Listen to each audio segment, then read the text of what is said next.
What's up, language lovers? I'm Aaron from Finktum Languages, and today I'm here to hang out with you guys. Chill, talk languages, talk linguistics, just to hang out together.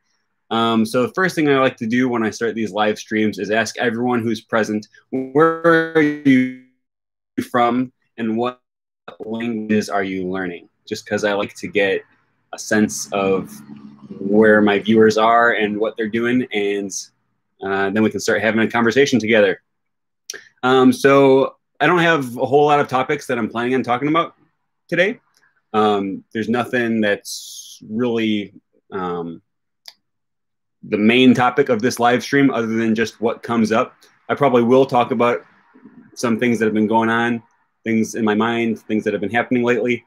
There's been a little bit of debate that I've been following on Twitter about linguistic discrimination. So we'll probably do a little bit of talking about that. So, but yeah, before we get into it, I want to hear from you guys. Where are you from? What country, what state, what province, and what languages are you learning? Language or languages?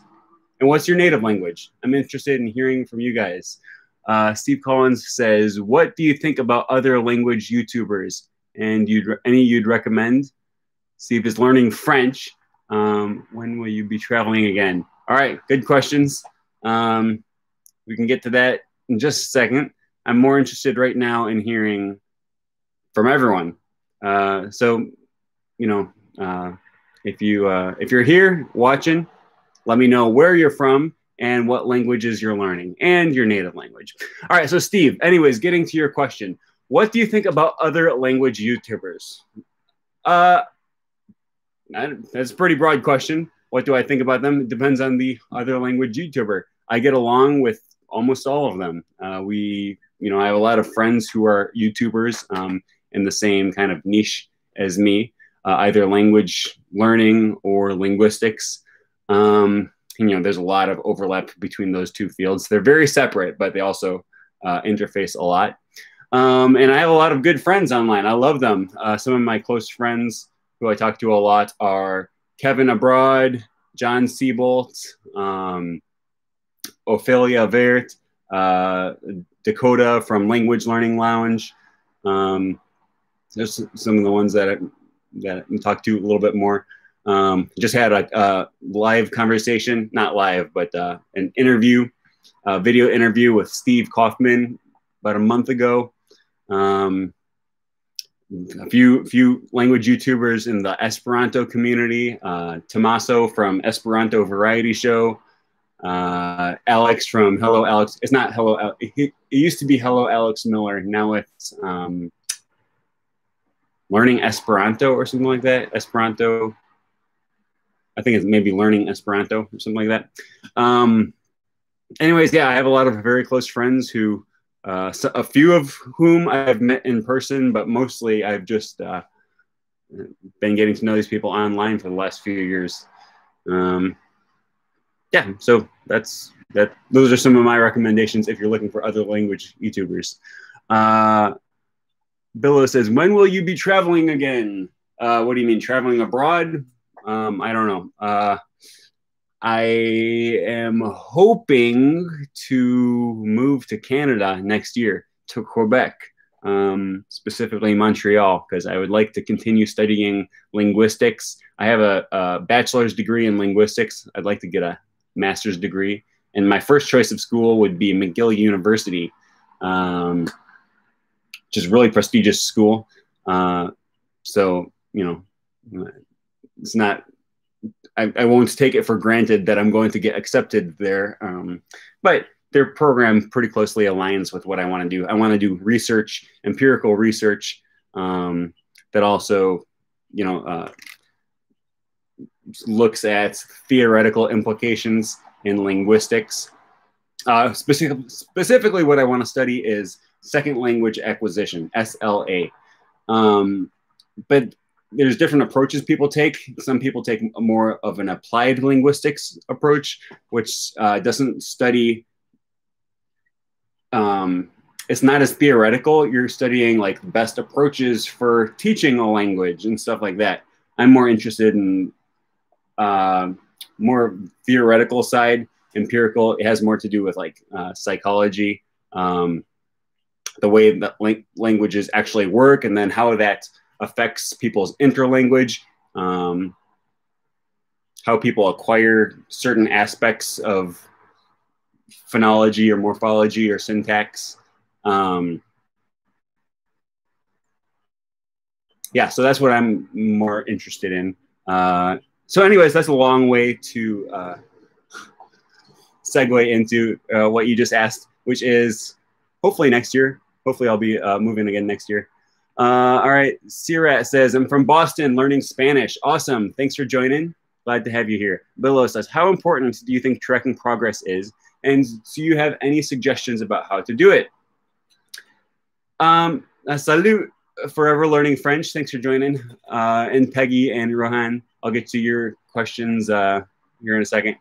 How do you track your progress? So I don't think it's essential insofar as you can learn a language without tracking your progress. I think it can be very motivational. It can be helpful. It's fun to look back and see where I was with my Spanish in early 2015, or with my French, you know, when I first started studying French, and to see progress. The method that I've used somewhat regularly, although somewhat sporadically as well, is I videotaped myself speaking the language. And I've made podcasts, not a podcast, playlist here on YouTube of myself practicing French, Spanish, and Thai. You can clearly see the progression in my Thai from when I first started studying up through when I moved to Thailand. And you go through that playlist and you'll see progression. At the beginning, it was just Sawati Kat, Pom Chu Aaron. And then that was like it. I don't know what else to say. Yindi Tirai Rujak. And then as you go on, it's more, I never got super fluent in Thai, but I began being able to talk about, this is what I'm interested in. This is what I like to do. This is my job. Here's my motorcycle. I like to ride my motorcycle around, around Bangkok. That kind of thing. And yeah, and so it's a good way to keep track of the progress that I've made. Peggy, hello, Peggy. Thanks for joining. Peggy says, remember to read the comments as they come because you get pretty behind sometimes. That's ironic. Yeah, I do get behind, but that's just what happens. I like to spend a little bit of time talking about each question. Okay, Rohan, and I apologize if I mispronounce people's names. I have no idea how to say a lot of these. Rohan reminds me of Lord of the Rings. What's your experience with ancient languages? Very little. When I was in high school, and then a few times periodically afterwards, I spent some time learning ancient Greek. And in fact, right now I'm making a little bit of a resurgence. I'm learning modern Greek on Duolingo and on Link, and I'm having a lot of fun with that. Greek is a really interesting language to me, and it has long history. So it's interesting to me in that respect. And it's interesting to see similarities between modern Greek and ancient Greek. I've forgotten most of my, I was learning Koine Greek or Attic Greek. I don't remember which one. Attic Greek, maybe. I don't remember a whole lot of it, but you can clearly see similarities between these. And there's like 2,000 years or more, 2,500 years maybe, of language development in between those. And there's still a lot of similarities as compared to English, where modern English speakers, those of you who can understand me now, we cannot understand English speakers, or we would not have been able to understand language speakers who spoke English 1,000 years ago, because it was so different from what we speak now. It was like as difficult as learning German. So there's been a lot of language change in English over the last 1,000 years, and relatively little language change in Greek over the last 2,000 or maybe even 2,500 years. So we call that a more conservative language. And in fact, Greek and English and German and Spanish and Latin and Sanskrit and all these other languages all come from the same language family that we call the Indo-European language family, which started in, I want to say around Turkey or somewhere around the Black Sea, maybe the Ukraine, somewhere in that region. And those who lived in that region spread out to India and then to Spain, Italy, Germany, Scandinavia, all the way out to Iceland. So there's a very wide range of the world that's covered by people who speak descendants of Proto-Indo-European. And they say the most, my understanding is that the most conservative version of Indo-European became what is now Lithuanian. So I don't know Lithuanian. I started learning it a tiny little bit because I thought I might be moving to Lithuania a couple years ago. So I learned like a couple words. But my understanding is that if you learn Lithuanian, you're speaking what is the closest representation or the one that has changed the least since Proto-Indo-European, like 5,000 years ago. It's very interesting.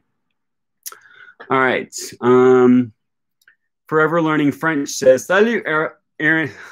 That was a weird juxtaposition of languages. She says, Salut, Aaron, or Salut, Aaron. Antonio, Brazil, I speak Portuguese, French, and Spanish. I'm improving my English and Esperanto. Saluton. Se vi volas praktiki Esperanton, vi devas paroli Esperanton kun mi.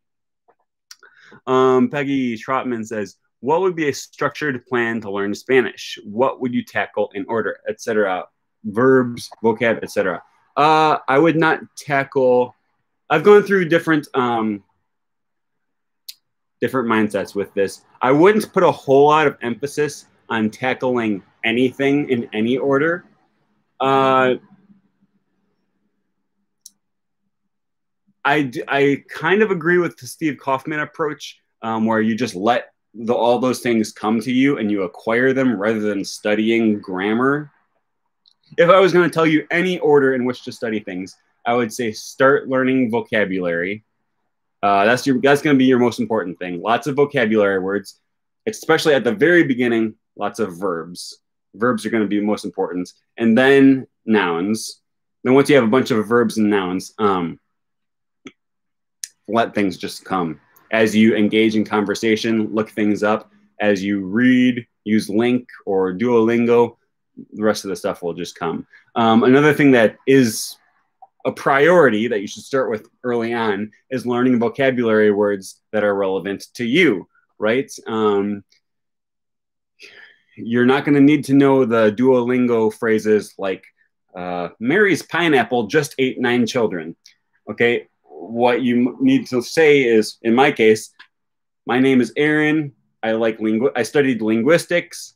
I speak Spanish, French, Esperanto, and English and Thai. I am a YouTuber. These are things that I need to know that most people don't need to know. You probably don't need to know the word for Thai in your language or YouTuber, right? But these are things that are relevant to me, so I learn them first. All right. Peggy says, my mom doesn't want to pay for Link anymore. That's a shame. You can get away with just using books if your mom will, if you can save up money for books. There's systems that you can use. If you can find, anyway, if you can mow lawns or something and then pay for Link yourself, that's what I would do, because I love Link. I used to use a method where I would go through books and then like highlights words that I didn't know. Like I didn't know the word pommier. Now I know that word. It means apple tree. But back then, when I was reading this book for the first time, I didn't know pommier. So I would highlight words, and then after I finished reading the book, I would go through and write down all the write down definitions of the words that I didn't know. And then I would do that multiple times with multiple readings. Like, this is the words that I highlighted my first time through. These are words that I highlighted my second time through. And then I would keep reading the same book. Le Petit Prince is not very long. It's like 100 pages. So I was able to read it several times through. Oops. Sorry, Spider-Man. Sorry, Spidey. All right. What's it like riding through Bangkok? A lot of people never driving foreign roads. It's oddly inexperienced travelers miss out on. Yeah, it was weird learning to ride on the left side of the street at first. Took me a long time to get used to that. And for a long time, I was very afraid. I would only drive to work and back. Towards the end, when I left Bangkok, I started getting a little bit more ballsy, and I would kind of go on longer trips. It is weird riding through Bangkok because they have long stretches of highway that you're not allowed, that you can't turn on. There's like medians in the middle and concrete barriers. So if you miss your turn, you got to go way out of the way. And sometimes traffic in Thailand can be terrible, like really, really bad. Fortunately, nobody obeys traffic laws in Thailand. So since I was on a motorcycle, I was just able to go right through between the lines of traffic, and all motorcycles do that. So traffic jams weren't as bad for me. But it was an experience for sure. And it was fun. It was terrifying. It was also very convenient. So I guess that's all I got to say about that. Steve Collins says, modern Greek speakers don't understand ancient Greek. I saw a video about it.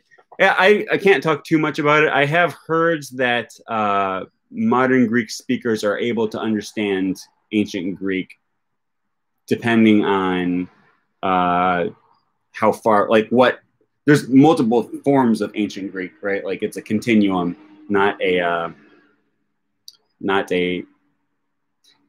not binary, right? It's not just modern Greek and ancient Greek. I'm not an expert. I've just heard that modern Greek speakers are able to understand ancient Greek like more easily than English speakers are able to understand Old English. JD from China. And by the way, like if someone has experience speaking modern Greek and ancient Greek, and if you know, then feel free to comment. I'm just relating what I've read, which seems to contradict what Steve Collins has seen. Anyways, JD says, from China, living in Montreal, learning French. After French, I will continue to study my English. My English grammar, very terrible. Hey, you know, you're learning, you're practicing. That's what you need to do. I'm super happy to hear someone from Montreal. Montreal is probably my favorite city. I love Montreal. I love Quebecois French. And hopefully I'd like to live there eventually. Hopefully next year. I'm trying to move there. Rohan says, you pronounced my name cutely. How cute. It's okay. Thanks for answering my question. Hey, I try. Antonio says, Q estos la sekva lingvo kiun vi lernos kaj kial la portugala? So what is the next language you are going to learn, and why Portuguese? So the next language that I'm going to learn, I don't know. We'll see. Right now, I'm focusing mainly on maintaining some of my other languages, I'm doing some routine maintenance on them, hitting Esperanto pretty hard right now with the 30-day record yourself challenge, the Esperanto version, which just started on June 1st. So that'll go through to the end of June. Been reading The Witcher in French, which is a novel, or not in French, in Spanish. Reading a Goosebumps book in French. Not real hard maintenance. I'm not like pushing, I'm not fighting, but you know, trying to stay active. I am also actively learning Greek, but kind of at my own pace. I'm not pushing real hard on that either. I've been using Duolingo and Link pretty much every day for half an hour, something like that. It's more of a dabble than actual learning. We'll see where that takes me. I haven't really been practicing Thai, and I feel bad about that because I had put so much work into learning Thai last year.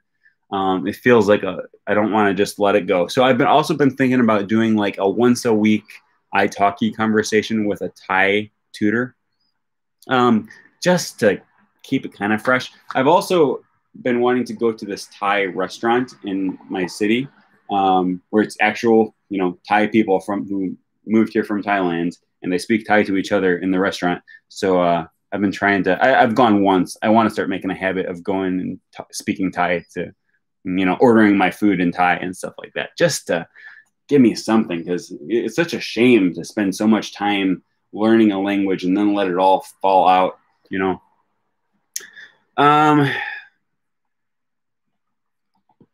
So, yeah, and as far as Portuguese, I don't have any plans of learning Portuguese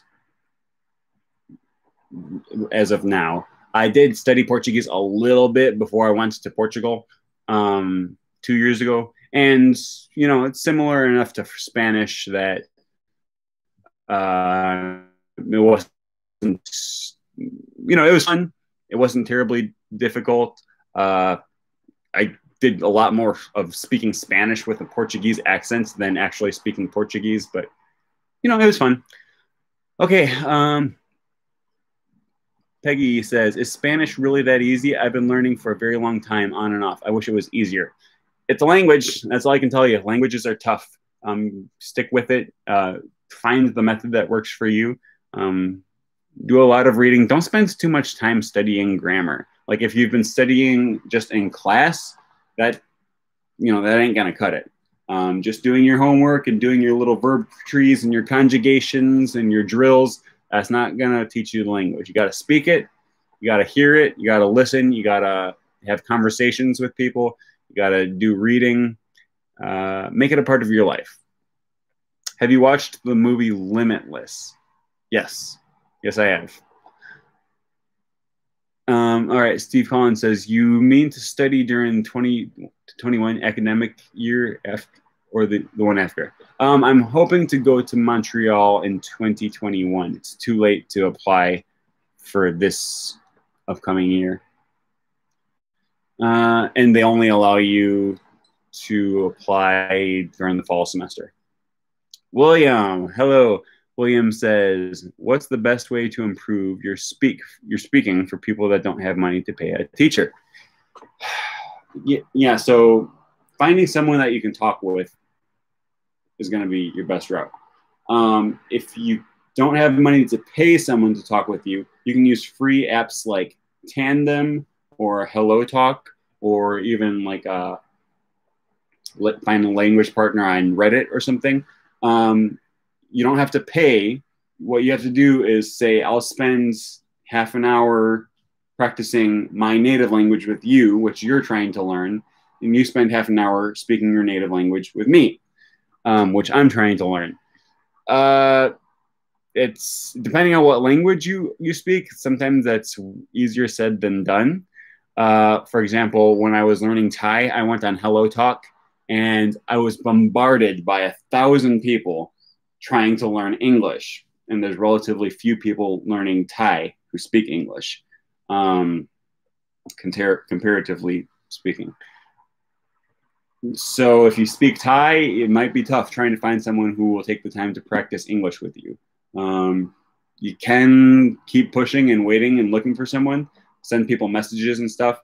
I did speak, you know, I did practice Thai and English with people. Although I ignored a lot more messages than I responded to, not because I was trying to be a jerk, but simply because I would receive like 200 messages a day from people asking me to teach them English. And it wasn't feasible. Okay, Rohan, do you know what university is good or the best with languages of the ancient Near East? For example, Egyptian, Sumerian, Akkadian, etc. I have no idea. Sorry, I can be of no help to you at all. Then he says, how hard is Thai? The Thai language, I would say, as far as Asian languages go, probably is not terribly difficult. Like, you don't have to worry about here. I always say this about Thai. It's hard and it's difficult. The language itself, in and of itself, the language, you don't have to worry about tense, past, future, present tense. Don't have to worry about it. There's no verb conjugations. There's no grammatical case, subject, objects, you know, nominative case, accusative case, oblique case, dative case, vocative case. There's none of that. It's all this. It's all just, you know, your nouns are your nouns and your pronouns are your pronouns. They stay the same. There's no gender, and there's no grammatical gender in the language. It is tonal, but you get used to that after a little bit. and I didn't find that terribly difficult after lots of practice. So the language in and of itself, I don't think is that bad. They have this strange thing going on with classifiers where like you don't say I have a pen, you say I have one thing of pen, right? And you don't say like I have an iPad, you say I have one electronics of iPad. So that was a little bit weird, but overall Thai language is pretty easy. The hard part about Thai is the writing system. The Thai alphabet is murderously difficult to learn. It's hard to say looking, trying to look in from the inside, but I would say Thai is probably more difficult to learn to read and write than English. Although English, I fully admit, is ridiculous. But Thai, I don't know. It doesn't make sense. English doesn't make sense either, but I don't know. They're both really hard. Peggy Trotman says, do you consider learning sign languages? Yeah, I would consider it someday. It's not on my to-do list for the immediate future, but I think it would be interesting. I don't know anything about sign languages, so I don't even know how you go about learning the language. But yeah, I would consider it. What is the easiest language? What language is the easiest, e.g. Afrikaans, etc.? There is no easiest language. Maybe Toki Pona. But realistically, the easiest language is going to be whatever is closest to yours. So I would probably find it much easier to learn Scots than French or Spanish, which are often reported to be some of the easier languages. Afrikaans, yeah, maybe it's closely related to English through Dutch. Dutch is supposed to be pretty easy for English speakers to learn. But that's for English speakers, right? We're not talking about, if you're a Mandarin Chinese speaker, Afrikaans will not be easy to learn. Neither is English.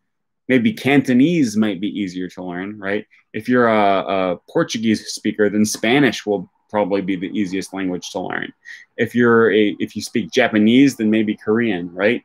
If you speak Norwegian, then the easiest language to learn is probably Danish or Swedish, right? Serbs will be able to learn Croatian or, I don't know, Montenegrin. Is that a language? Bosnian or something? I don't know. I forget all the languages in that area. But Ukrainians will be able to learn Russian much easier than English or Afrikaans. It depends. It's all relative. There is no easiest language. How much time usually take to become fluent in a language? It depends how much you're willing to work. Depends how much time you want to put into it. It depends on your aptitude for languages to some extent. If you've already learned a bunch of other languages and you know the best way to learn, you know how you learn, then you're going to be putting in more effective study hours than if you don't know yet how to most effectively learn, right? If you think that the way to learn a language is by doing lots of flashcards and reading a textbook on the language, you're never going to become fluent in that language. And it also depends how much you care. Maybe you just want to learn a little bit of the language. Like I'm not breaking my back to become fluent in Greek. I'm kind of having fun dabbling in it and learning a little bit every day. I'll probably never become fluent in Greek. I would be very surprised if I ever do. So it's not even a goal of mine. There's a lot of variables to consider there. Alina, what books do you recommend for learning linguistics? Yeah, this is a question I get a lot. Here's usually the one that I recommend only because this was my textbook for my intro to linguistics class. The Study of Language by George Ewell. I believe there's even a free PDF version you can get online. So just do a Google search of the study of language. I think I have the 4th edition. That's a good book for, oh, here's a good one. If you speak Spanish, Introducción a la Lingüística Española. This was my textbook for my Spanish linguistics class in college. And, you know, it's very interesting. It's a good primer. What else? The one that I always recommend a lot,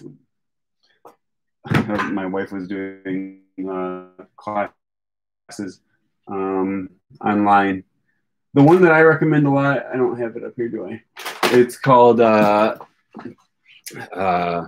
Art of Language Invention, and it's written by the guy who invented languages for Game of Thrones.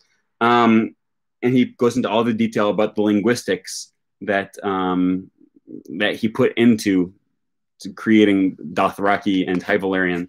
And it's very interesting, and he's really funny. He's like, it's academic, but it's also like witty and clever, and it's entertaining and educational at the same time. So I really like that. What scripts do you know? Roman. I know the Latin script, and learning Greek, I know a little bit of the Greek script. And like, because I know the Latin script and the Greek script, then I can also do a little bit of the Cyrillic script, but there's also a lot of letters in there that I'm not familiar with. And just from like studying linguistics and stuff, and not from studying linguistics, but just from like being involved in language type stuff over the years, I've learned that like the P, what looks like a P to me is an R in Russian. And then like what looks like an N to me is a, what is that, an E? I think like an E or an I sound in Russian. So I've like kind of gleaned some other things from that. And then there's the Thai script, which I did start, especially towards the end of the year, I really started to be able to read Thai a little bit. But it's not like I can just sit down and read Thai. Like I would have to sit down and look at a word, say, all right, there's the vowel, there's the diacritic, or like, you know, some vowels go above, and I can look at that. There's the consonant. Okay, that's a T sound. That's a Y sound. Okay, I see how this all works. Okay, I know what that word is. And right, it's like how a first grader would read English, right? You sit there and you look at T, A, so that says T, that says A, that says ul, right? T, A, L, and then E. Tally. No, the E goes over to the other side and changes the way that the A is pronounced. So the E isn't pronounced. Oh, it's tail, right? And that's how I have to read Thai. I can do it, but it takes a long time. Thank you. What about the book Language Instinct by Steven Pinker? That's a very interesting book. Yeah, I recommend that one. Also, anything by John McWhorter. William Santos says, how to study grammar without being boring. Don't. Don't study grammar. That's the easiest way for it to not be boring. You don't need to study grammar to learn a language. It can be a help, like it's it can be a supplement to your language learning, but yeah, doing drills, studying textbooks, that's not how you learn to speak a language. The way you learn to speak a language is by speaking it, by practicing it, right? Flashcards are helpful in the very beginning. I find I do like to study vocabulary. Studying vocabulary, though, that's different from grammar, right? If you're looking up all the rules and the exceptions to the rules, that can be very interesting, especially if you're interested in linguistics. If you're interested in grammar, then do it, right? Like, if you find grammar to be inherently interesting and you like reading about it, then read about it for that purpose, okay? But once it becomes boring, don't, like, then stop. With the exception being, if you have a book like this where you can learn about Spanish grammar by reading it in Spanish, right? This is not a Spanish book written in English. It's a Spanish book written in Spanish. Then you're getting practice reading the book while learning about the grammar of the language. And that can be fun and helpful. All right, do you know some Hybelarian and Dothraki from reading the books? No, I don't. Like, I know Khaleesi and Khalasar, right? No, I don't.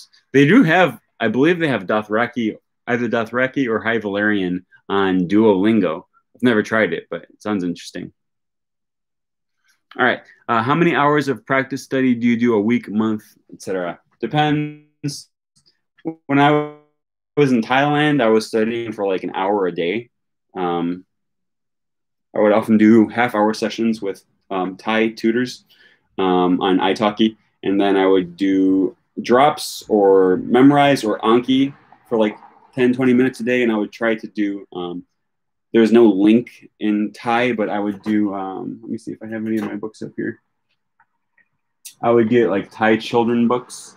I don't have any of my Thai books up here, I don't think. But like, for example, you know, you just sit there and you go through and you look at the words, and then I would ask someone to read it out loud for me, and I would record them reading it out loud so that I could listen to it every day. Now I'd go through and, you know, just read along as I'm hearing a native speaker pronounce the words. And so I would do that.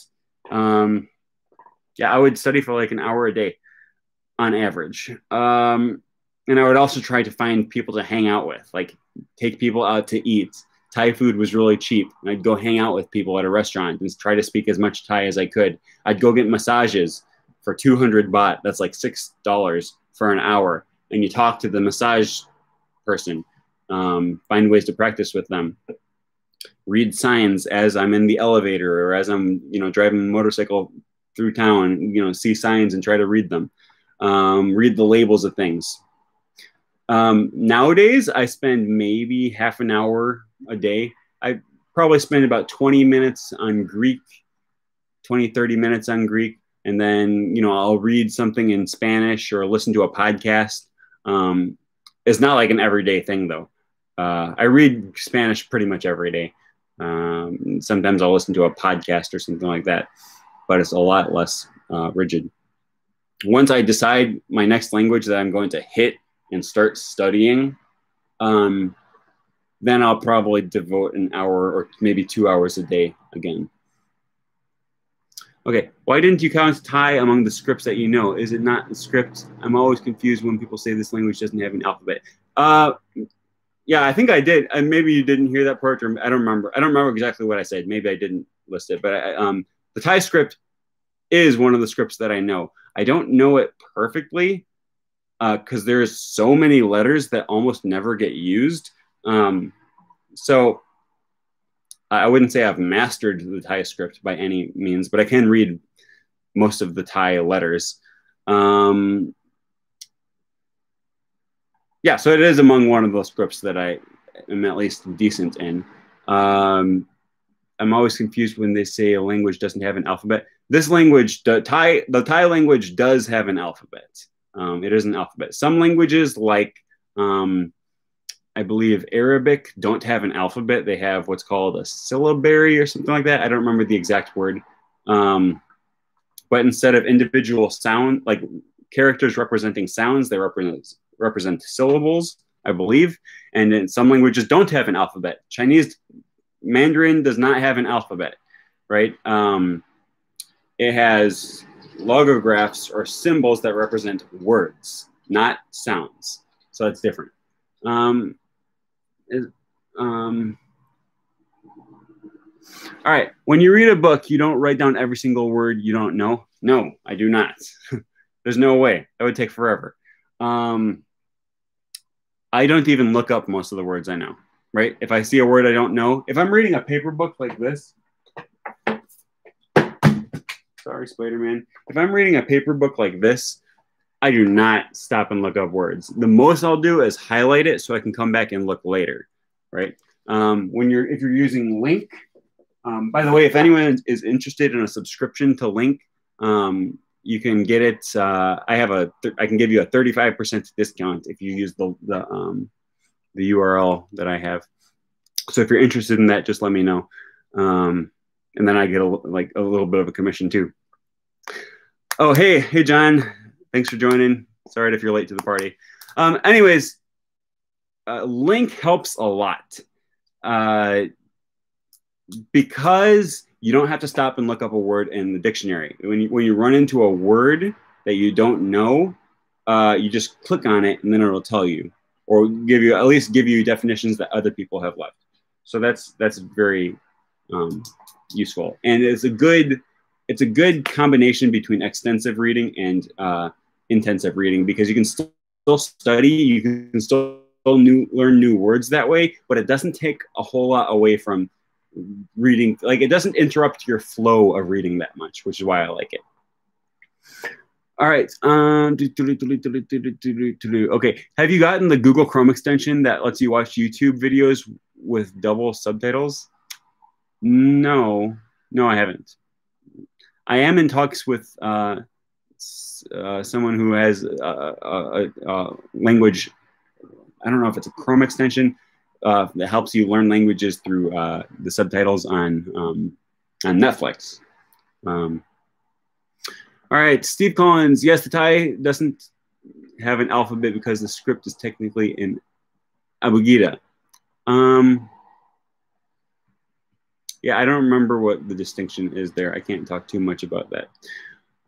All right, what do you recommend for someone who can't find people to speak the target language with? I recommend HelloTalk or Tandem. Otherwise, italki. Pay someone to speak your target language with you. Reddit. You can usually find a Reddit page for people who are for whatever language you're learning. Those are the three that I use a lot. Hi Native is also a good one. That's more for asking questions about your target language, but it can be helpful. What else? There's a few other something B. What is it called? Well, Lingbee or something. I think Lingbee. Lingbee.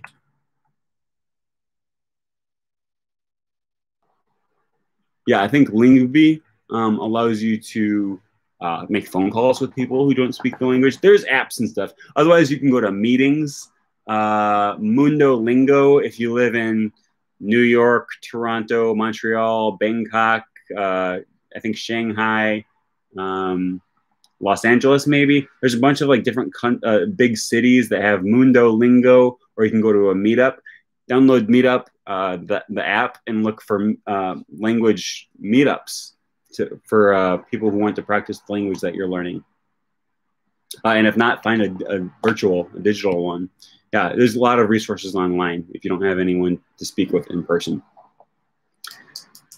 Forever Learning French says, poor Spider-Man. Yes. He's been so abused by me. How does your life shape your language learning and vice versa? Does a healthy, clean, productive life and routines streamline your language learning? Yeah, I mean, it's good if you can set yourself a good schedule. I put it into Google Calendar. If you have a regular schedule every week, if you set a regular time that you're going to have a conversation with an italki tutor every week, that'll be a help. Yeah. Life does get in the way. You're not a language learning machine with one goal and one goal only. You have other things to consider. So they hopefully they complement each other. Like your lifestyle and your language learning goals can fit together nicely. Otherwise, you just need to find time to fit it in. Cumbers says, I'm excited that my friend is about to be a linguistics major. Do you have any advice for her as a first-year linguistics student? Advice for first-year students. Yeah, I do as much reading as you can. Watch videos. I have a Linguistics 101 video series that can give you a good overview of some different branches of linguistics. It doesn't go super in-depth, but it can be a good start to get your mind rolling. The other channel that I would recommend is Lingspace. Lingspace. Yeah, Lingspace. they have a lot of videos about different things, and you can kind of binge watch certain episodes or certain of his playlists when you have an exam coming up. So I'll type that in here. Oops, can't type. Ling space. Whenever we would have an exam coming up, we would go in the Ling space and look up for a video on whatever we were trying to learn. And he has good explanations of linguistic stuff, and they're entertaining too. Do a lot of reading, you know, get a few different linguistics books maybe. You can find free content online as well, but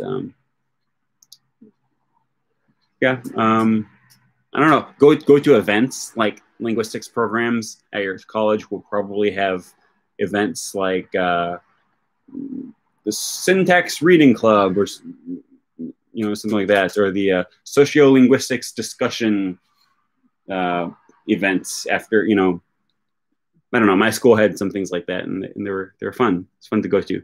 Talk to the other linguistics majors. You know, linguistics majors loved talking about linguistics, and we would form groups and talk to each other about you know, our homework and stuff, help each other with homework. But we would also have like group chats and like discuss things that we saw. Like, hey, I saw this article online. Isn't this interesting? Or listen to what my mom said to me last night. How would you make a syntax tree out of what she said? You know, we were nerds and we liked discussing linguistics whenever it would come up. So yeah, that was fun. And abugida usually indicates vowels by modifying base characters for consonants. Okay, while alphabets have separate base characters for consonants and vowels. Yeah, so yeah, that is what Thai is. Yeah, that's correct. Have you heard of Dr. Lozanov? I would do a little research on him. He was a scientist that's done a study on language learning. I found out that Baroque music really helps learn foreign languages. I haven't heard of Dr. Lozanov. I would be really surprised if there's something about Baroque music in particular that helps learning languages. I don't know. I don't know what research you're citing there, but that sounds like, what that sounds to me is like a newspaper headline. Newspapers like to take scientific studies and say, new scientific study proves that eating 1 spoonful of honey a day prevents cancer or something like that. There was, I remember there was a news article that said something along the lines of, new study proves that sniffing farts can cure cancer. And that was the newspaper article. But what the research actually said was there's like some type of, there's some chemical that if inhaled can help prevent disease. But the article didn't say anything about sniffing farts, and it didn't mention cancer in particular. But newspapers just like that, you know, they sell papers by, and now I guess not newspapers, but online articles and blogs and stuff. They get clicks by feeding you clickbait, right? And if they can exaggerate the claims of a scientific study, they will. So just take everything with a grain of salt. Of course, if you've read the actual research and that's what it says, then you know, then maybe there's something to it. Yeah, that's all I got to say about that. By the way, when will the video about pragmatics be out? You know, these Linguistics 101 videos, they come out just kind of whenever they come out. It's been a long process. I started this video series 2 years ago, and I think I'm like 9 videos in. So we're averaging what, like one video every... Well, I released the first like 4 videos in this series over the course of 1 week. And so the other 5 videos have come out very slowly over the course of the last 2 years. And yeah, so I don't know. I can't give you a time frame for that. Pragmatics is not my specialty, so I have to do research myself before I release these videos. There have been 1 or 2 times where I've said something in one of my videos and then realized afterwards that it wasn't totally accurate or it gives the wrong impression or something like that. So I don't want to rush into releasing videos, especially on parts of linguistics that are not my specialty. I just want to be very careful not to put out false information. So with that said, I don't know. I'm not rushing it. It'll just, it'll eventually come out, but it just may take some time. What do you think about working as an English teacher in Asia without being a native speaker? It was fun. It was a good experience. I liked the food. I liked learning Thai. It was a challenge, but it was also fun. I've lived in multiple countries, in different cultures. I've traveled a lot to all kinds of different places. Thailand might be the most foreign place I've ever been to, like as far as my perception goes. Things are very different there.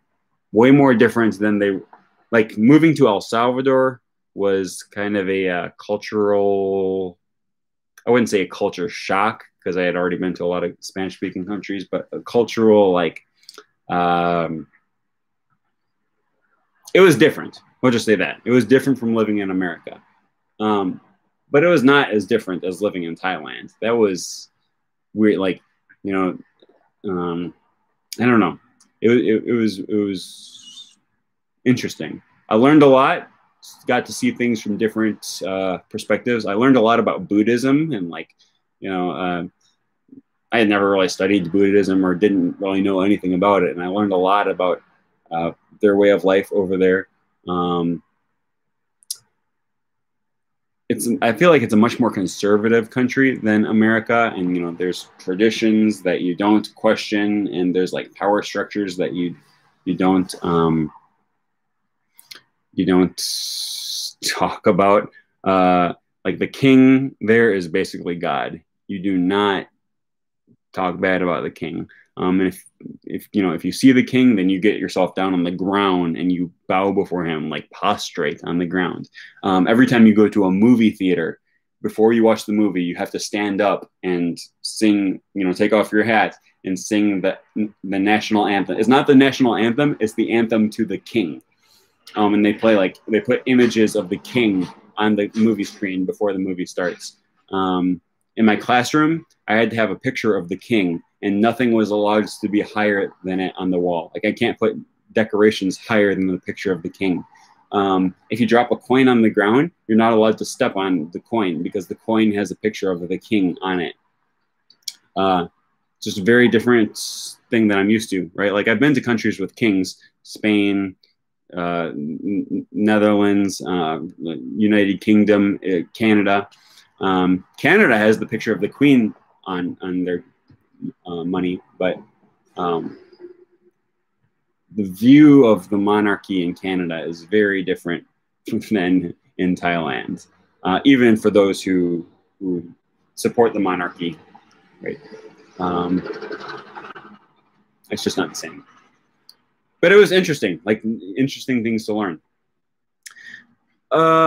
What's your specialty in linguistics?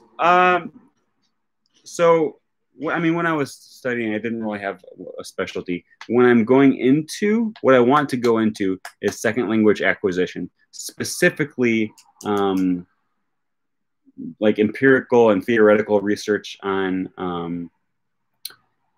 phonology and morphology are some of my some of the areas that I'm interested.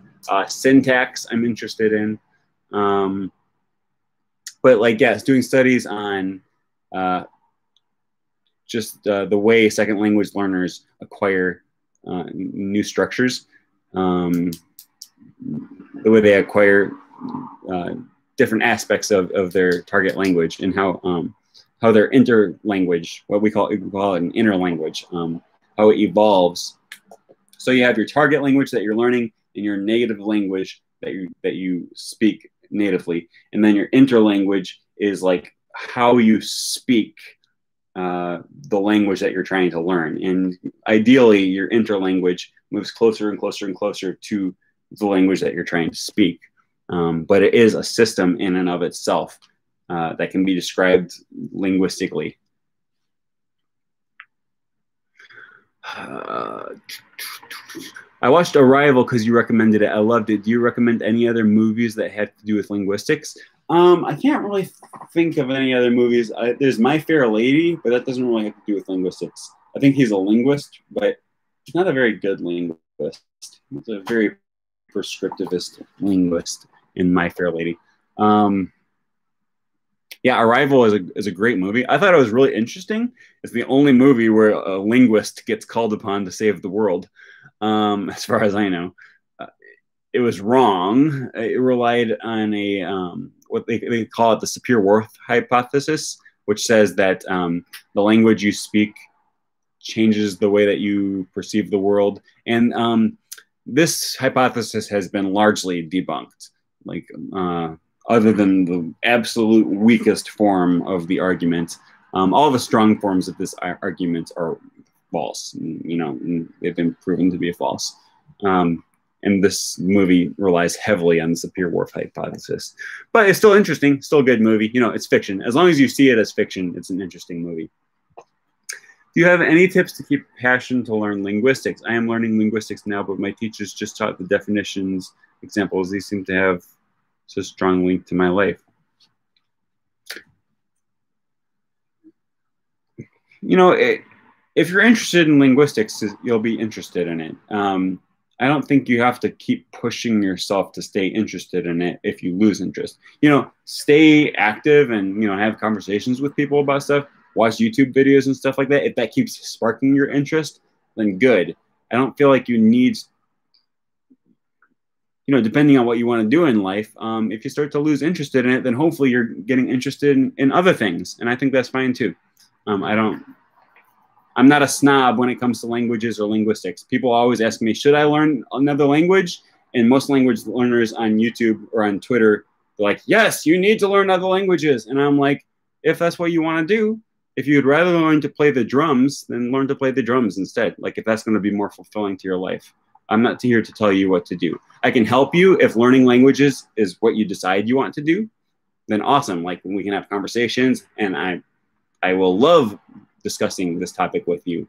If you prefer to get into extreme pogo sticking, then put your time towards that. You know, I'm pretty laissez-faire when it comes to whether you want to learn languages or linguistics or not.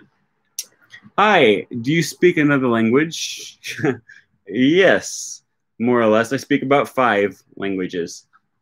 It's English, Spanish, French, Thai, Esperanto, and dabble with a few others. I've dabbled in Romanian, Portuguese, Greek now, Toki, Pona.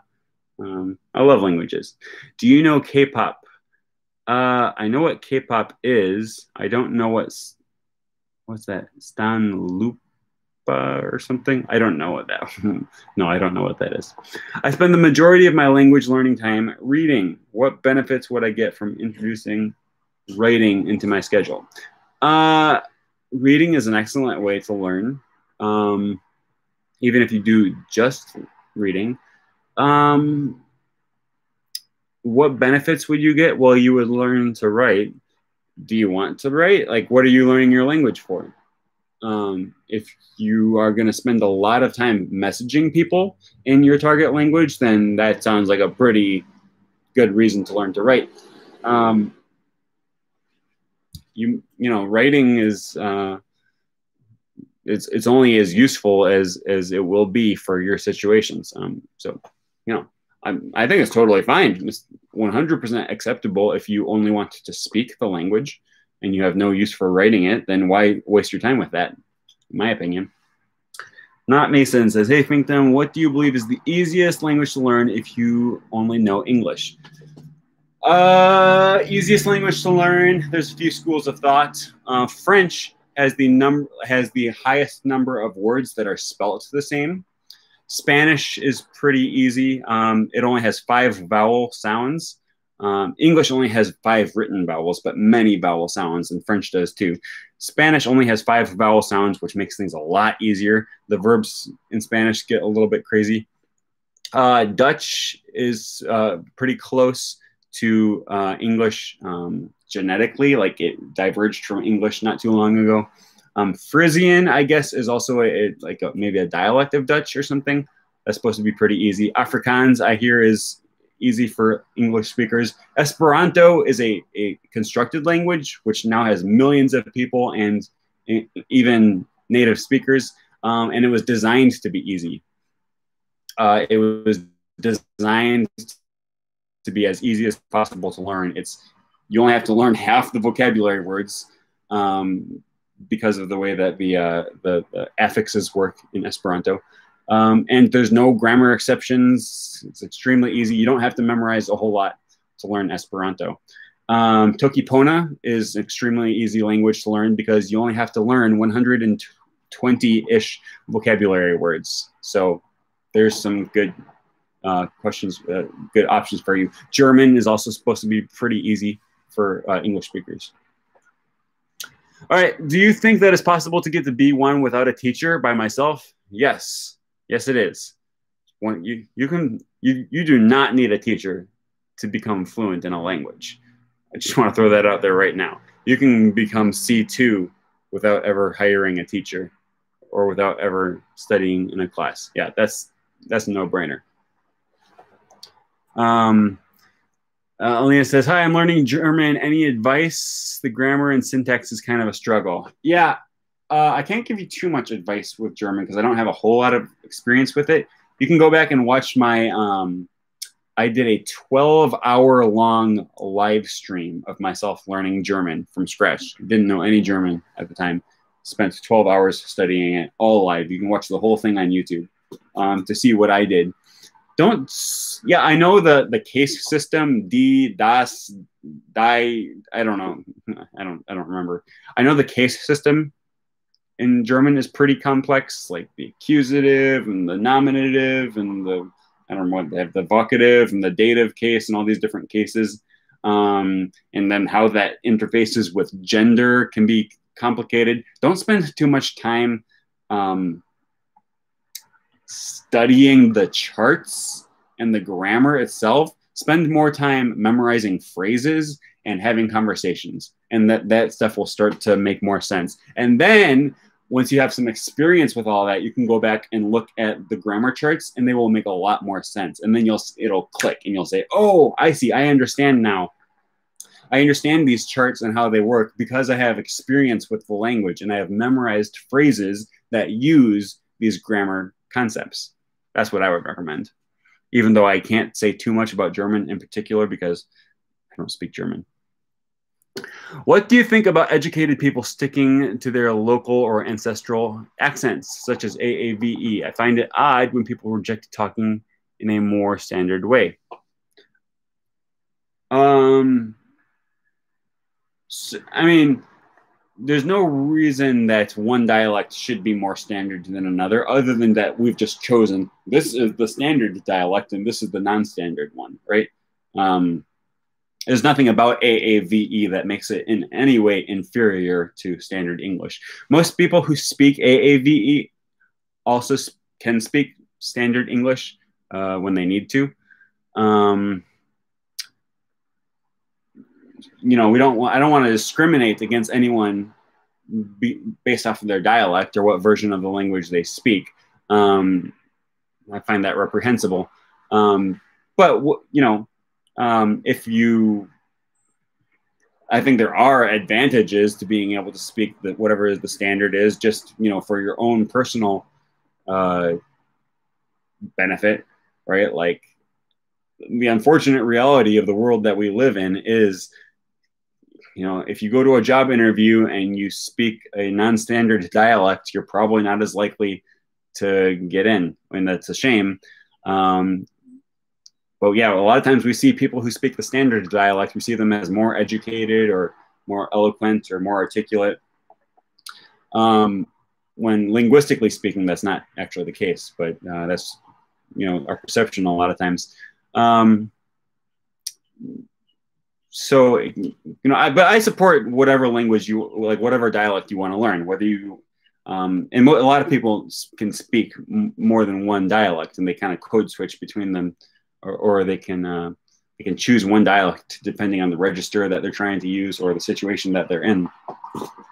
So, I don't know. I guess I don't know if that answered your question, but yeah, if there's no problem with learning AAVE, there's no problem with learning standard dialect of the region that you live in.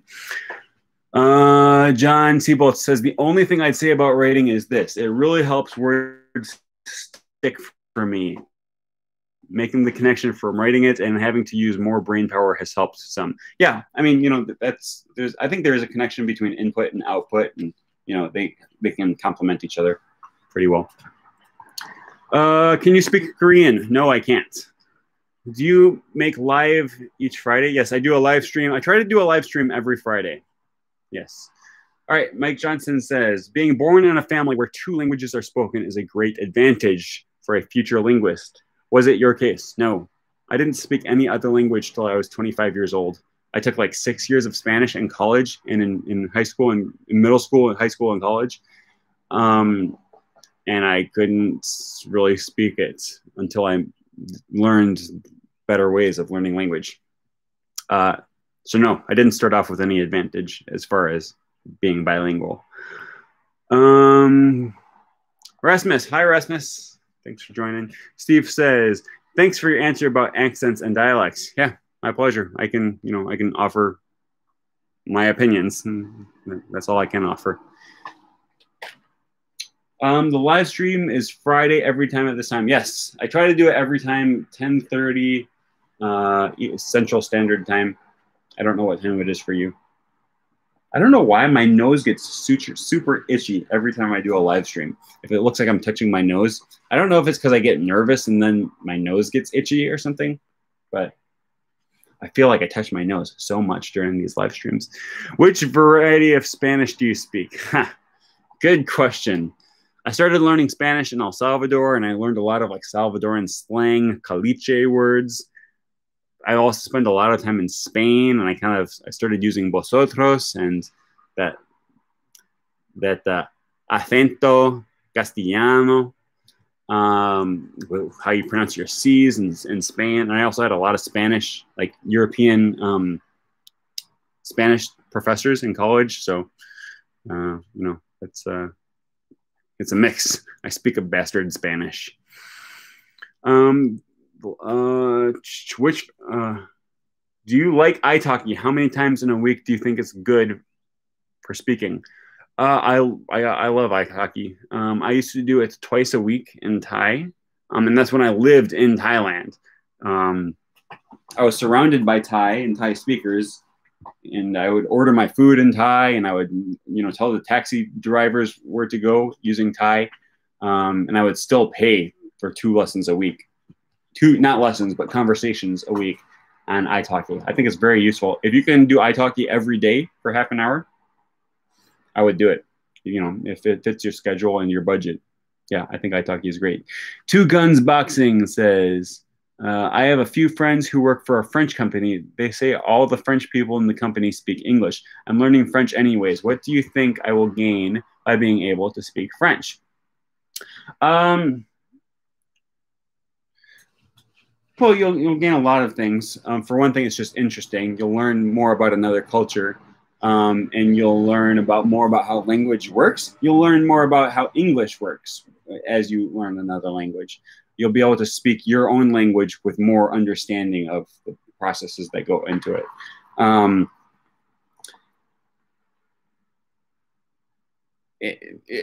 So I don't know what your situation is. Do you live in some?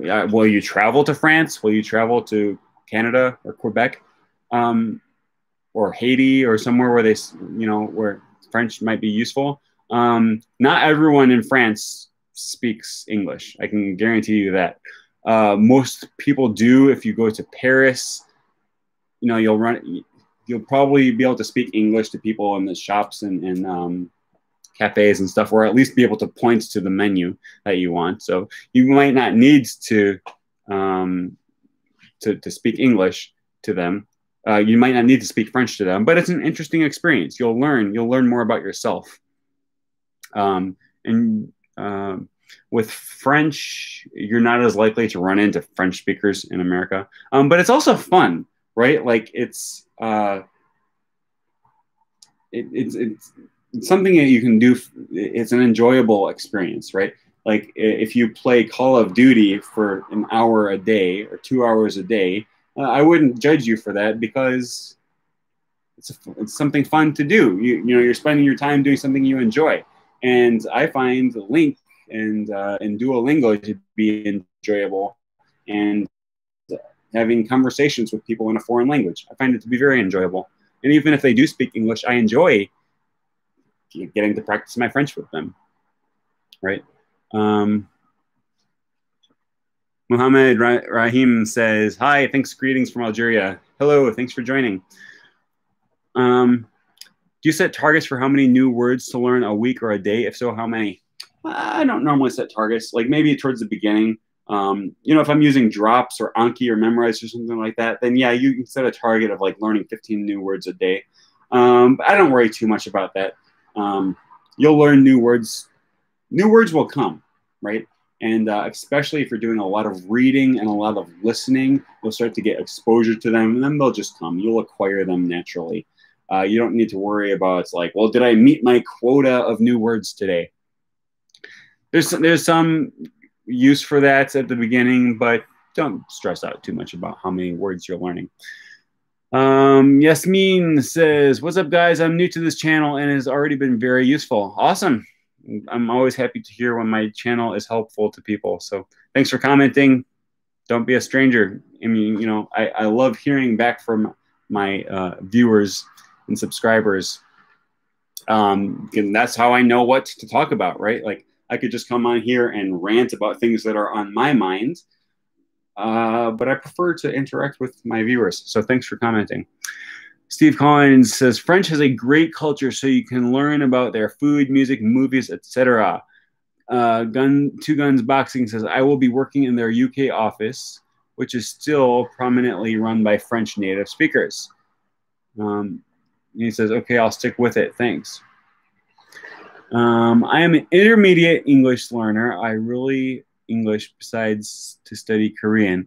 So I am dividing my time to study English every single day in the morning and Korean in the evening. Anyways, I can balance between. Yeah, that's fine. Depends what your goals are. Like if you have a burning need to learn English quickly, then study that more, right? Or stop learning Korean. But if you're doing it for fun, then, you know, who's to stop you? When I moved to Thailand, I stopped studying all my other languages. I didn't look at French, Spanish, Esperanto, anything. I said I'm studying Thai and only Thai. And then once I got to a more proficient level in Thai, I said, okay, well, now I can go back to trying to do some routine maintenance on my other languages. What have you heard about sentence mining? What are your thoughts about it? Sentence mining. Yeah, I've heard about that. I'm trying to remember now what that is. You like find sentences, like full phrases. Yeah, if you're finding phrases that are written by native speakers in the way that native speakers actually speak, that can be very helpful. You want to be able to see full phrases to see how everything works together and memorize them. That's a lot better than memorizing the grammar rules of the sentence. Just memorize the sentence. That's what I prefer to do. So we've been here for about an hour and 15 minutes. Thank you all for joining, watching, commenting, participating. I love hearing from you guys. I love your questions. Keep them coming. And if you have any other questions, you can leave them in the comment section of this video. I'm going to get going, get myself some lunch, and hope to see you guys soon. Talk to you later.